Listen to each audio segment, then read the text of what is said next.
Hey y'all, John here. If you ever needed to clean your nasty ass bong, the first thing you need to do is pour out the bong water. Then we can add some isopropyl alcohol to help dissolve the resin stuck to the glass. Adding an abrasive is helpful as well.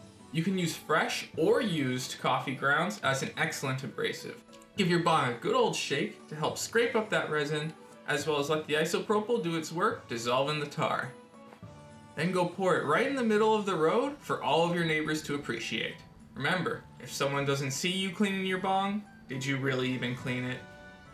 Then you need to rinse your bong out with water. The best place to do this is obviously in a hair salon. After rinsing, you can see that the bong is much cleaner, but still pretty stained near the top. Giving it a second wash can help remove those nasty stains that are caked on. Just repeat the first process over again. Afterwards, you can see the bong is much cleaner, but still appears to be permanently stained.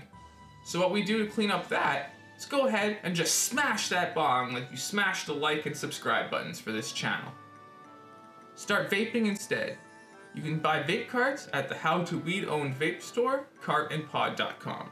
If I couldn't clean the tar off this bong with isopropyl and coffee, imagine what your lungs look like. Switch to vaping today.